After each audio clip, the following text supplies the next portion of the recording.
paano nga ba i-connect itong ating RS5 o Hilo RS5 na smartwatch sa ating mobile phone? So sa pamamagitan nitong QR code na nandito sa inyong RS5 na Hilo na smartwatch. So iscan nyo lang. Punta kayo ng Play Store kapag gamit nyo is Android at i-search nyo ang Hilo Pan. Yan. Search natin ang Hilo Pan. At ito yung application na kailangan natin, yung Hilo Pan na application. So install lang natin. So kapag ka iOS ang gamit nyo, so search nyo lang sa App Store. So dahil ang gamit natin is Android, search nyo lang sa Play Store. So okay, pag nakita na nyo itong Hilo Pan na application, tap nyo lang yung install button. At antayin nyo lang na mag-install yung Hilo Pan na application. So madali lang naman yan guys. So saglit lang pagka mabilis ang inyong internet. So maliit lang naman yan. At once na ma-install na yan, open ang nakalagay dito. Or punta kayo ng home screen nyo at hanapin nyo yung Hilo application. So tap nyo yung Hilo application.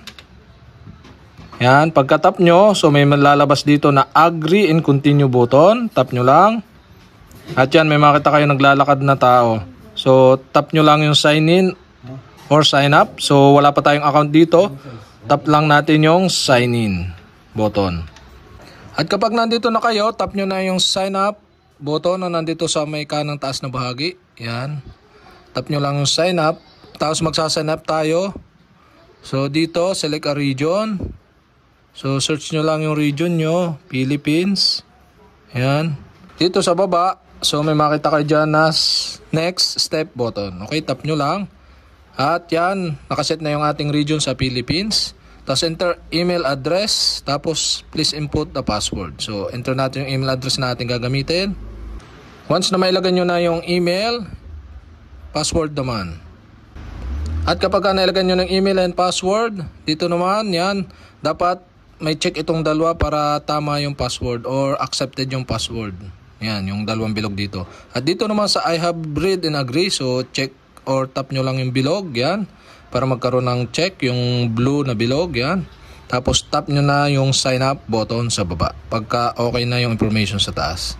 Para maka-sign up na tayo, yan. So kailangan ng verification code na papasok doon sa Gmail natin.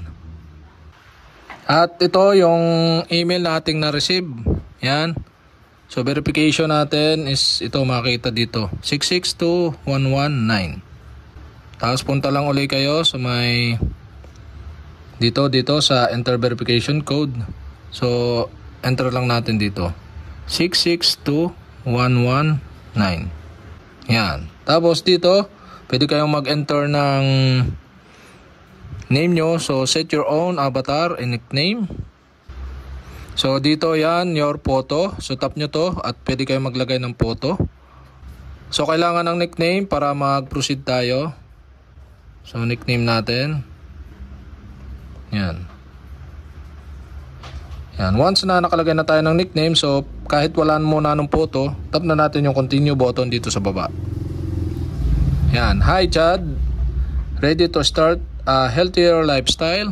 So dito sa baba may makita kayong go to settings. So tap nyo yung go to settings. At dito yan, your gender and DOB. A complete profile guarantee accuracy of health data. So dito, pili kayo babae or lalaki. So male tayo. Tapos, ang birthday natin is December 2. So try natin yan. Gawin natin 1987. Tap na natin yung continue button. Yan, hindi na yan minor. Yan, your height. So pwede naman pala skip natin muna to. Yan, skip na lang muna natin yung mga yan. May makita kayong skip button sa baba. Tapos, yan. Ganito ang lalabas. So, agree na natin. Agree in continue button. Yan. Tap nyo lang. Tapos, agree ulit. Yan. Tapos, may lalabas na ganito. Obtain location permission. So, kailangan anong location yan. So, while using the app na lang. At yan. Okay na. Ito na. Nakaset na ang ating Hilo Pan na application. So, okay. So, ito. So, paano na nga ba i-connect ito ang ating application dito sa ating Hilo RS5. So, okay guys, ang gagawin lang natin. So, dito, may makita kayo dito na plus sign sa kanang taas na bahagi. Tap nyo lang.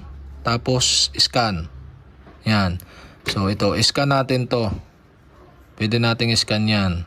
Pag add device, so pwede rin lalabas naman or madedetect naman yung device. So, tap na muna natin yung scan. Yan. So, camera permission. So, kailangan ng permission while using the app na ulit. Ganun kapag kauna. Pero pagka nagawa nyo na, ay ano na, yung kahit hindi na yan. Get permission instruction. So, turn on lang natin. So, allow. Yan. Ganito sa una, madaming pinipindot. Pero once na nagawa nyo na isang beses, so auto na yan. Yan, ganito ang lalabas guys. Yan. Parehong may check. So, okay, prepare to pair. Confirm pairing in the watch. So, tap natin yung check. Yan. Yan. Okay, pair successful na. Yan, ganun lang kadali. Ang mahirap lang, medyo complicated is yung pag-sign up natin ng Hilo na application.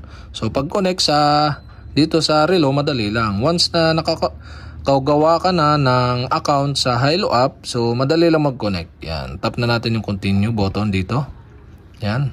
So ito, yung view weather or to watch.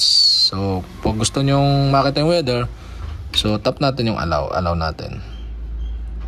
Para makita natin yung weather. Ito naman, answer and make a call through the watch. So turn on din natin. So pwede namang skip yan, yung mga settings na yan. So, saka na lang natin i-turn on ulit. So, pwede nyo mang i-skip.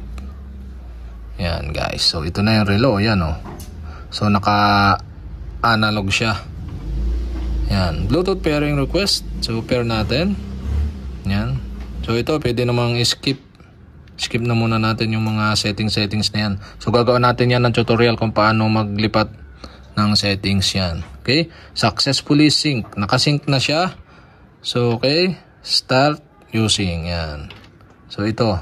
Yan. Stabilize the phone and watch. Okay. So, pwede nyo baguhin yung settings. Yan. So, back na natin. Yan. So, ito yung ating app. So, kita nya 53%. Tapos, yung oras niya is tama na rin. Yan. Pares na ng oras. 7. So, dito sa relo natin, yan, 7 na rin. Yan. So, okay, palitan natin ng iba yan, o 7. Yan.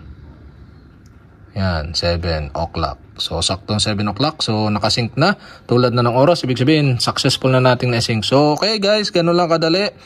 Mag-sync or i-connect ang ating Hilo RS5 na smartwatch sa ating mobile phone or application na Hilo Pan na application sa ating mobile phones. Okay?